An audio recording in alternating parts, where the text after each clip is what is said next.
terus firman Tuhan pada hari ini, yaitu mengenai bentukan Tuhan. Bentukan Tuhan.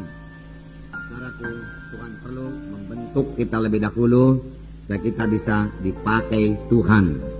Tidak cukup hanya sudah bertobat dan menyerahkan diri saja, tetapi kita perlu dibentuk oleh Tuhan, saudara. Minggu yang lalu kita telah melihat mengenai Yusuf. Yusuf dalam perjanjian lama. Yusuf anak Yakub. Tuhan mempunyai maksud yang luar biasa besarnya dalam hidup Yusuf. Dan Tuhan telah menyatakannya kepada Yusuf melalui mimpi. Yusuf pun mengerti bahwasanya mimpi itu dari Tuhan. Dan Yusuf pun tahu bahwasanya dia akan menjadi pemimpin yang besar, di mana orang-orang termasuk saudara-saudaranya menyembah kepadanya. 2 kali mimpi itu berlaku, saudaraku, untuk memastikan bahwasanya memang Tuhan betul-betul, memang Tuhan pasti menyampaikan maksudnya tersebut pada Yusuf. Tetapi apa yang kita lihat pada Yusuf justru kebalikannya. Yusuf mau dibunuh oleh saudara-saudaranya. Yusuf dicampakkan ke dalam sumur. Kemudian datang orang Ismail, dia juallah Yusuf kepada orang Ismail tersebut sebagai budak. Sungguh-sungguh kalau menurut perkiraan manusia sudah hilang harapan jadi pemimpin. Pada waktu itu kalau seorang budak tidak ada lagi masa depannya. Sampai anak cucunya tetap budak terus. Nah, kelihatannya saudaraku, yang jadi kepada Yusuf sangat bertentangan dengan mimpinya. Tetapi Tuhan kita Tuhan yang ajaib, Tuhan yang berkuasa, Tuhan yang tidak berubah dari zaman ke zaman. Apa yang difirmankan Tuhan pasti digenapi Tuhan. Apa yang dijanjikan Tuhan pasti digenapi Tuhan. Walau bagaimanapun besarnya gelombang ataupun keadaan-keadaan yang menghalangi maksud Tuhan tersebut jadi. Sepanjang kita setia, sepanjang kita percaya terus. Yusuf tidak pernah melepaskan visinya. Yusuf tidak pernah melepaskan mimpinya itu. Itu sebabnya dia tetap teguh. Apapun yang jadi kepadanya, apapun perlakuan saudaraku yang diberikan kepadanya, dia tetap saudaraku memegang visi yang daripada Tuhan, memegang panggilan Tuhan itu, dan tidak mau jatuh kepada dosa, dan tidak mau membalas dendam. Saudara, kemudian Tuhan bermurah, Tuhan menyertai Yusuf. Kemudian Yusuf beroleh keluasan hati dari Potifar yang menjadi tuannya. Yusuf menjadi hambanya. Namun saudaraku, iblis saudaraku belum berhenti bekerja, saudaraku. Dia mau menjatuhkan Yusuf. Dia mau menghancurkan hidup Yusuf melalui istri Potifar yang menggoda Yusuf dari hari ke hari, dari hari ke hari, supaya Yusuf jatuh pada dosa hawa nafsu. Tetapi nyata Yusuf teguh, saudaraku. Dia tahu kalau dia sempat jatuh kepada dosa, panggilannya hilang. Dia tidak akan sampai kepada mimpi yang diberikan Tuhan kepadanya. Tuhan sendiri mau menyampaikan mimpi itu. Tetapi kalau Yusuf, saudaraku, jatuh kepada dosa dengan menuruti hawa nafsu, saudaraku, tunduk kepada istri Firaun, saudaraku, dia akan diperbudak terus. Dan hilanglah mimpinya tersebut. Tetapi syukur, Yusuf dengan tegas berkata tidak kepada dosa, tidak kepada hawa nafsu. Aku mau sampai kepada panggilan Tuhan, dia katakan. Ya. Panggilan Tuhan begitu indah dalam hidupku, bagaimana mungkin aku berbuat dosa seperti itu? Aku mau sampai kepada panggilan Tuhan. Saya yakin semua kita saudaraku sudah dipanggil Tuhan, dan Tuhan mempunyai maksud yang begitu indah dalam hidup kita. Saudaraku, janganlah gagalkan panggilan Tuhan dari pihak kita. Kalau daripada pihak Tuhan, Tuhan pasti menyampaikan maksudnya. Daripada pihak kita, saudaraku, kita kurang menghargakan panggilan Tuhan. Sama sebagaimana Esau kurang menghargakan hak kesulungannya, dan dia jual hak kesulungannya itu dengan sepiring bubur. Dan kemudian dia menangis dengan sangat, saudaraku. Tetapi dia tetap diperhamba oleh Yakub, saudaraku. Dia telah menjual hak kesulungan itu. Akhirnya dia menangis. Dengan apa dia jual? Murah sekali. Hanya sepiring bubur untuk memuaskan nafsu dagingnya, nafsu laparnya, saudaraku. Nah, Yusuf teguh, saudaraku, dia difitnah dan dia dipenjarakan, dan dia terus, saudaraku, dalam persekutuan yang indah dengan Tuhan. Tidak mau menyimpan kepahitan, tidak mau membalas dendam, saudaraku. Dia tidak pernah menyalahkan Tuhan dan berkata, manalah Tuhan janjimu itu, keadaanku begini Tuhan. Dia tidak pernah. Bagaimana dengan kita, saudaraku? Ya, kalau kita belum sampai kepada panggilan Tuhan, Tuhan telah memberikan visi kepada kita atau pengertian kepada kita. bahwasanya kita akan melayani, membawa Injil seluruh Indonesia ini, saudaraku, atau mempunyai KKS, saudaraku, yang belah, berkemenangan, tetapi itu belum jadi, padahal kita sudah berdoa, saudaraku. Apakah kita mundur, apakah kita bersungut-sungut, dan mulai mempersalahkan Tuhan? Tuhan, manakah janjimu? Demikiankah kita perbuat? Saudaraku, sadarlah bahwasanya untuk sampai kepada panggilan Tuhan, kita ini perlu dibentuk lebih dahulu untuk menjadi pemimpin yang besar. Bagaimana tidak dibentuk, saudaraku? Pada dunia ini, saudara lihat riwayat hidup jenderal-jenderal, saudaraku, atau orang yang berpangkat tinggi dalam dunia ini, saudaraku, dia berjalan dari bawah lebih dahulu, saudaraku, melalui dengan kerja keras, saudaraku, dan menambah ilmu pengetahuannya. Ada yang kuliah lagi, saudaraku, itu secara dunia, supaya dia beroleh kedudukan yang lebih tinggi. Dalam Tuhan kita perlu dibentuk Tuhan, karena kita ini semua telah kehilangan kemuliaan Tuhan. Itu menjadi pemimpin, saudara, apalagi pemimpin rohani, pelayan Tuhanlah kita katakan, saudaraku, saudara. Seperti Yusuf melayani begitu banyak untuk membawa keselamatan kepada orang Mesir supaya jangan mati kelaparan, dan juga terutama kepada bangsa pilihan Tuhan, yaitu Yakub, bapaknya Yakub dan keturunannya, saudara. Untuk itu perlu hidup yang mengasihi. Saudara mau melayani Tuhan, jadi pelayan Tuhan, harus mengasihi. Amin, saudaraku. Perlu hidup suci. Bagaimana melayani tanpa hidup yang suci, saudara? Yusuf tahu dia harus hidup suci. Setelah itu dia tolak dosa itu, saudara. Banyak pelayan-pelayan Tuhan sekarang kurang memperhatikan kesucian hidupnya. Dia mau hidup semaunya, sama seperti orang dunia ini, tapi dia juga mau melayani Tuhan, melayani jiwa-jiwa. Akibatnya pelayanannya, saudaraku, gagal, saudara, tanpa kuasa, tanpa urapan. Roh Kudus tidak bekerja dalam pelayanannya, saudaraku. Bagaimana Roh Kudus bekerja kalau dia menyimpan dosa, tidak hidup dalam kesucian Tuhan? Firman Tuhan berkata, "Hendaklah kamu kudus karena aku kudus." Bagaimana Tuhan bisa mengirimkan jiwa-jiwa kalau dia tidak mengasihi jiwa-jiwa, tidak peduli pada jiwa-jiwa, saudaraku? Walaupun disebut kita pemimpin, saudara, kita sebenarnya pelayan. Amin, saudaraku. Nah, dialah Yusuf, saudaraku. Dan perlu hikmat dari Tuhan juga, saudaraku. Perlu hikmat dari Tuhan. Untuk ini perlu persekutuan yang rapat dengan Tuhan. Kalau saudara punya persekutuan yang rapat dengan Tuhan, jangan simpan dosa. Kalau saudaramu bersalah kepadamu, dan kamu ingat waktu kamu berdoa, berhenti dulu berdoa. Tuhan berkata, dan berdamailah lebih dahulu kepada saudaramu itu, lalu teruskan doamu. Kalau engkau menyimpan dosa, menyimpan kepahitan, geram amarah, maka doamu tidak akan dengarkan Tuhan. Firman Tuhan berkata. Nah, Yusuf lulus ujian, saudaraku. Lulus ujian, saudaraku. Tidak baik hati, saudaraku, walau jadi budak, saudaraku. Lulus ujian walau difitnah, tidak membalas, saudaraku. Lulus ujian walau di penjara, saudaraku. Nah, saudaraku, dia tetap bersekutu dengan Tuhan, saudaraku. Dia tidak mempersalahkan Tuhan, saudaraku. Nah, saudaraku yang dalam nama ini, ada saatnya kita mengklaim, saudara, kuasa Tuhan, saudaraku. Tapi ada saatnya, saudara, kita perlu dibentuk Tuhan. Amin, saudara. Dan dalam hal itu kita harus menyerah kepada Tuhan dan mengangkat salib, saudaraku.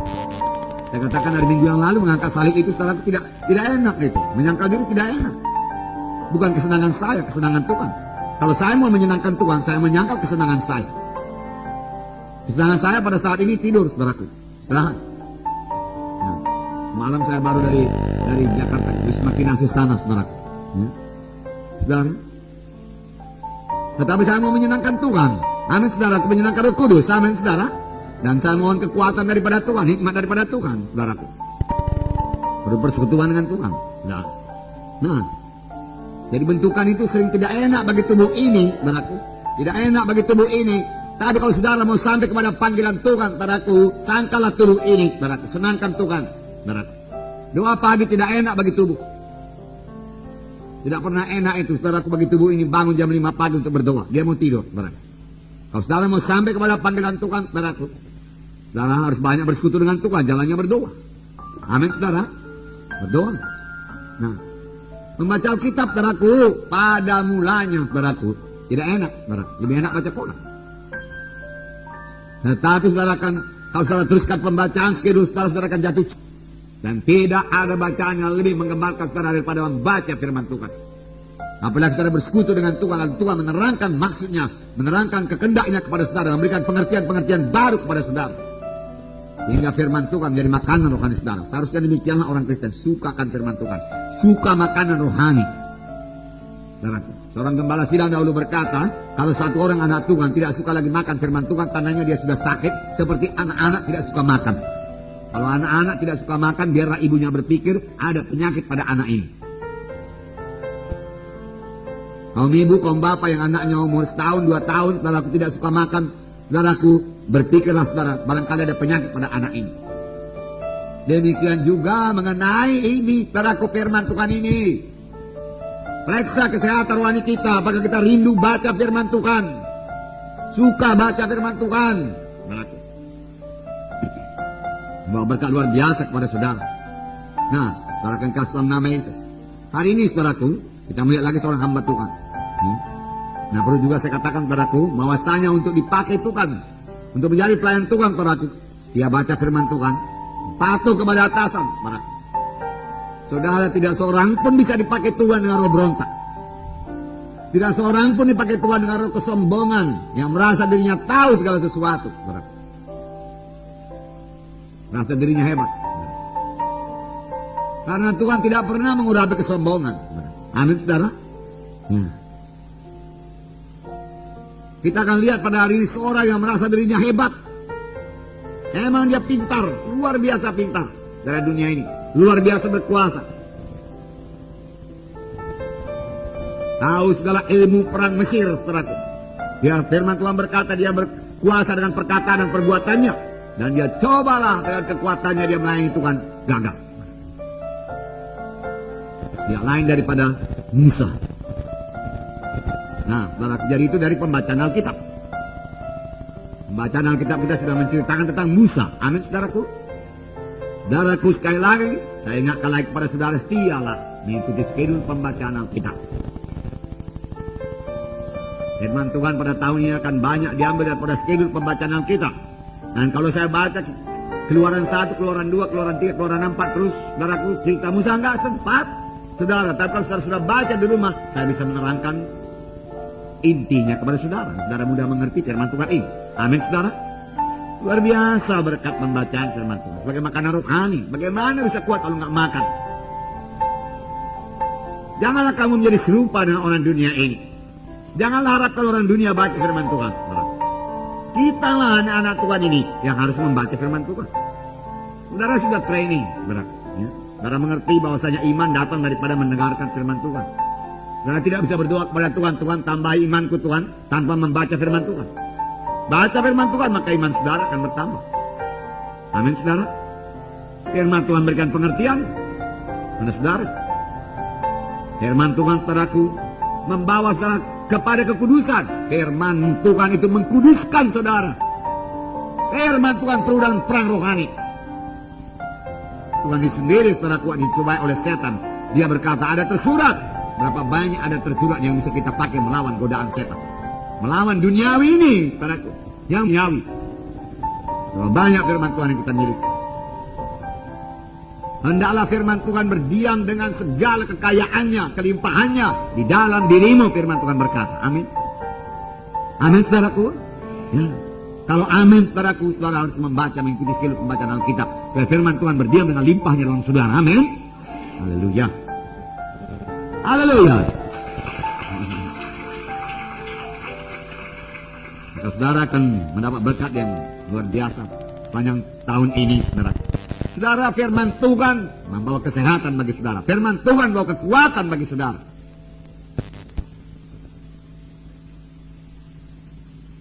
Saudaraku, dalam Amsal 4 ayat 20, saya bacakan pada saudara.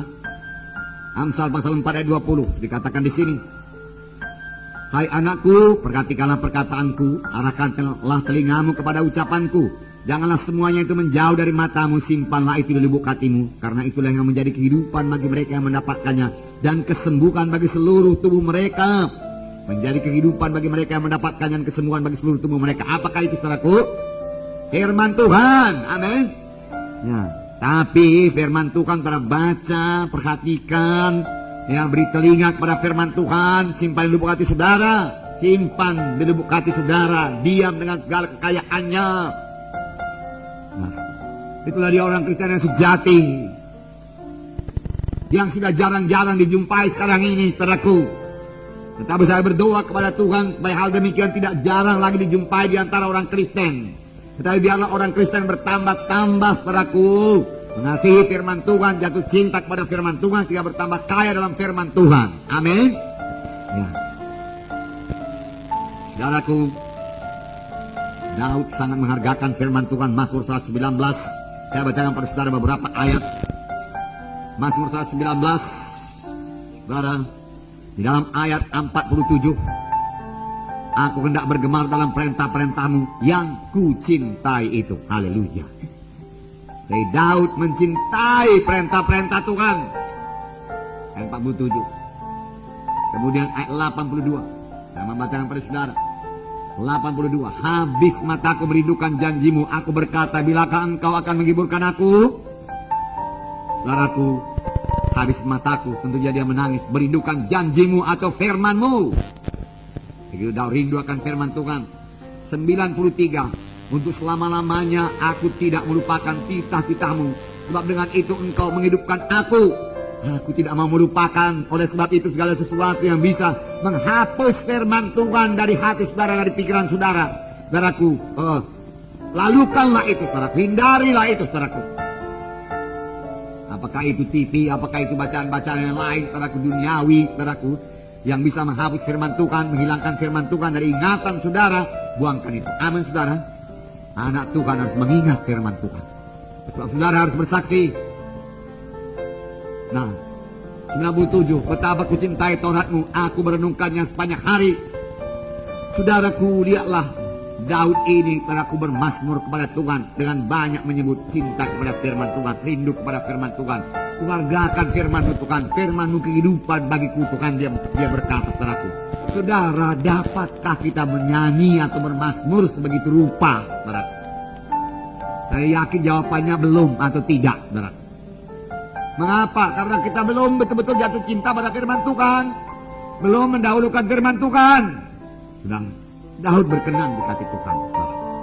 Inilah keadaannya. Sedang ayat 140. Janjimu sangat teruji dan hambamu mencintainya. Kapan ada orang tidak memegang firman Tuhan, Daud menangis. Ayat 136. Air mataku berlinang seperti aliran air karena orang tidak berpegang pada Tauratmu. Menangis Daud, menangis. Karena orang tidak berpegang pada firman Tuhan. Karena dia tahu kalau tidak berpegang pada firman Tuhan, dari manakah kekuatanmu? Begitu banyak berkat daripada firman Tuhan, begitu banyak hikmat daripada firman Tuhan. Ya, begitu berkuasa firman Tuhan itu, dan orang tidak mau baca firman Tuhan, dan tidak mau dengar firman Tuhan. Daud, saudaraku, menangis, merasa kasihan pada orang tersebut, karena dia telah kehilangan begitu banyak berkat yang luar biasa yang telah disediakan Tuhan baginya. Tuhan bekerja melalui firman-Nya. Pada mulanya adalah firman. Firman itu nggak bisa dipisahkan dari Tuhan Yesus, saudaraku. Bertambah banyak firman Tuhan dalam hati saudara, bertambah intim saudara dengan Tuhan Yesus, bertambah mengerti saudara menyambut maksud dan kehendak Tuhan Yesus. Amin. Haleluya, saudara. Nah, saudara, sedikit mengenai ya, pembacaan Alkitab, saudaraku. Kita teruskan kepada Musa. Amin. Musa, kalau saudara sudah baca buku Keluaran, lahir pada waktu bangsa Israel diperbudak di tanah Mesir. Saudara, mereka ke sana, saudaraku, hanya beberapa puluh orang pada mulanya, tetapi setelah 400 tahun jumlah mereka, saudaraku, sampai berjuta-juta. Waktu diadakan penghitungan, yang laki-laki saja berjumlah 600.000 orang yang sudah dewasa, laki-laki. Jadi boleh jadi beraku 3 juta lebih, saudaraku. Dan bangsa Mesir menjadi takut. Jangan-jangan mereka nanti memberontak kepada kita. Oleh sebab itu, mari kita perbudak mereka ini.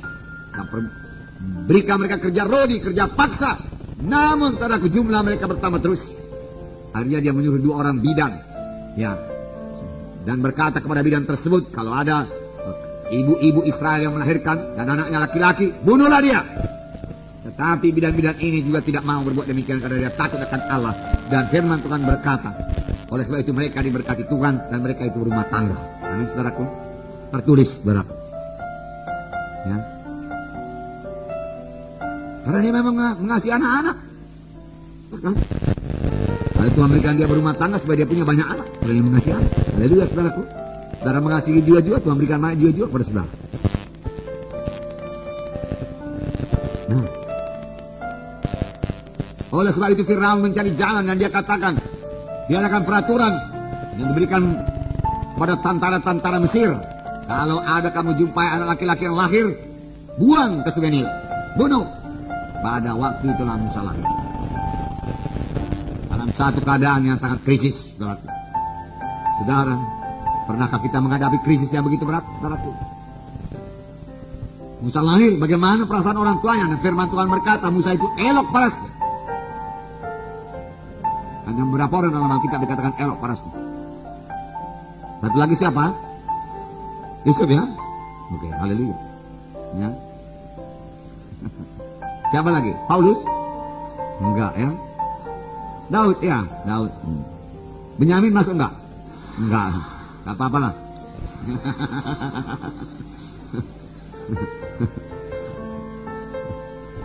Hah?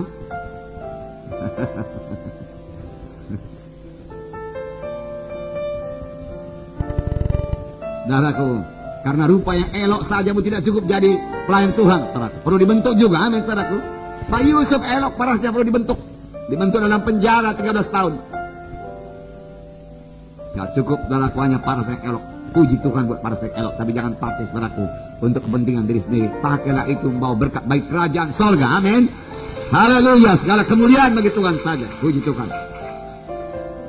Nah, saudara, orang tua Musa memiliki iman. Nah, ini untungnya, saudaraku, punya orang tua yang punya iman, saudara. Oleh sebab itu, kalau saudara, saudaraku, berdoa buat jodoh, saudara minta jodoh orang beriman, amin, saudaraku.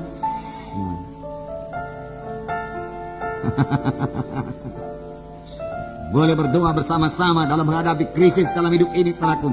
Ya, dua-dua beriman pada Tuhan, saudaraku, dan Tuhan akan menjawab doanya. Lalu, saudaraku, mari kita baca Ibrani pasal 11. Kita tidak baca dari Keluaran, dari Ibrani dan dari Kisah Rasul nanti, saudaraku. Keluaran terlalu panjang ceritanya. Ibrani 11. Kita baca bersama-sama ayat 23 sampai 29. Ini cerita mengenai Musa. Ibrani pasal 11 ayat 23 sampai 29. Kita baca bersama-sama. Karena iman, maka Musa setelah ia lahir disembunyikan selama 3 bulan oleh orang tuanya. Karena mereka melihat bahwa anak itu elok rupanya dan mereka tidak takut akan perintah raja. Karena iman, maka Musa setelah dewasa menolak disebut anak putri Firaun. Karena ia lebih suka menderita sengsara dengan umat Allah daripada untuk sementara menikmati kesenangan dari dosa. Ia menganggap penghinaan karena Kristus sebagai kekayaan yang lebih besar daripada semua harta Mesir. Sebab pandangannya ia arahkan kepada upah. Karena iman, maka ia telah meninggalkan Mesir dengan tidak takut akan murka raja. Ia bertahan sama seperti ia melihat apa yang tidak kelihatan. Karena iman, maka ia mengadakan Paskah dan percikan darah, supaya pembinasa anak-anak sulung jangan menyentuh mereka. Karena iman, maka mereka telah melintasi Laut Merah, sama seperti melintasi tanah kering. Sedangkan orang-orang Mesir tenggelam ketika mereka mencobanya juga. Nah, saudara, orang tua Musa memiliki iman. Oleh sebab itu dia tidak takut pada murka raja. Sebab kalau ketahuan, saudaraku, bukan hanya Musa dibunuh, saudaraku, orang tuanya pun bisa dibunuh. Melanggar perintah raja. Raja sudah berkata kalau ada anak laki-laki lahir, lapor, saya dibunuh. Tetapi dia tidak takut pada murka raja dan dia sembunyikan anaknya itu. Sungguh luar biasa menyembunyikan anak, saudara. Dengan pertolongan Tuhan, saudaraku, boleh jadi saya tidak tahu, saudaraku, anak itu tidak menangis, saudara. Tidak bersuara. Nah. Saudaraku, tahukah saudara bahwasanya bayi-bayi dalam rumah tangga Kristen sangat diberkati Tuhan, saudaraku. Hanya dia jarang sekali menangis. Kecuali kalau dia lapar, kalau dia basah, saudaraku, dia menangis. Selainnya, saudaraku, dia bergembira dan tertidur, saudaraku. Makan. Pada waktu anak-anak kami lahir, saudaraku, orang tidak mengetahui ada anak di rumah itu, saudaraku. Ada anak kecil. Tuhan memberkati, Tuhan melindungi, saudaraku. Bahwa kebaktian tidak membuat keributan, saudaraku. Saudaraku, berdoa buat anak saudara. Ajari anak saudara firman Tuhan, saudaraku. Berikan teladan yang benar kepada mereka, amin, saudaraku. Orang tua Yusuf, Amram dan Jochebed. Ya betul. Nah, saudaraku, mereka tidak punya Alkitab. Dari manakah mereka, saudaraku, tahu iman ini, saudaraku? Saudara, mereka suka mendengar cerita-cerita tentang garis keturunannya. Riwayat bangsa mereka, saudaraku. bangsa Israel. Bagaimana mereka pindah ke Mesir karena kelaparan. Mereka tahu saudaraku mereka keturunan Abraham. Abraham beranakan Ishak, Ishak beranakan Yakub, Yakub beranakan ini. 12 suku bangsa Israel. Mereka tahu semua. Mereka tahu bagaimana Abraham membangun mezbah. Mereka tahu bagaimana Abraham menerima mujizat Tuhan. Saudaranya sedikit cerita yang dia dengar, saudaraku, dibanding dengan Alkitab kita yang penuh dengan tanda ajaib dan mujizat Tuhan. Namun, saudaraku, orang tua Musa memiliki iman. Oh, dahulu Abraham menerima mujizat Tuhan, Yakub menerima mujizat Tuhan. Dan dia katakan, dan bapak kami juga menerima mujizat Tuhan. Dia katakan dalam buku Keluaran ada silsilah, saudaraku, Musa di situ, saudaraku, saudara boleh baca. Saudaraku, dia berkata, kami juga percayakan mujizat Tuhan. Dia percaya kepada Tuhan, saudaraku. Oleh sebab itu perlu sekali, saudaraku, menceritakan firman Tuhan kepada anak-anak kita. Saudara lihat di dunia ini apa yang dia terima. Duniawi melulu, saudaraku. Ya, saudara akan menemaninya ke depan. Amin. Temani ke depan. Saudara, supaya dia jangan merasa canggung, saudaraku. Orang yang pertama kali datang di KKS, saudaraku, kan terheran-heran melihat acara kebaktian kita. Amin. Jadi bicarakan penginjilan. Amin. Dalam KKS. Amin. Bicarakan penginjilan. Saudara. Nah, kapan baptisan, saudaraku? Hari Minggu ya, nggak ada lagi hari Rabunya ya, nggak ada lagi. Wah, bagaimana kita buat ini, saudaraku? Hah? Besok? Bagaimana besok? Dikunjungi. Haleluya. Oh, puji Tuhan, sudah hidup firman Tuhan dalam saudara. Puji Tuhan. Luar biasa. Semua kita mengunjungi. Amin. Kalau begitu, saudara, besok bukan hanya mendapat jiwa baru, bukan hanya pula mendapat saudaraku jiwa-jiwa baptisan, saudaraku, tetapi juga saudara mendapat apa? Jiwa baru. Haleluya. Puji Tuhan. Puji Tuhan. Nah, pujilah Tuhan, saudaraku. Haleluya. Saya pikir firman Tuhan tadi sampai di situ ya, supaya saudara semua rindu mendengarkan sambungannya pada hari Minggu, saudaraku.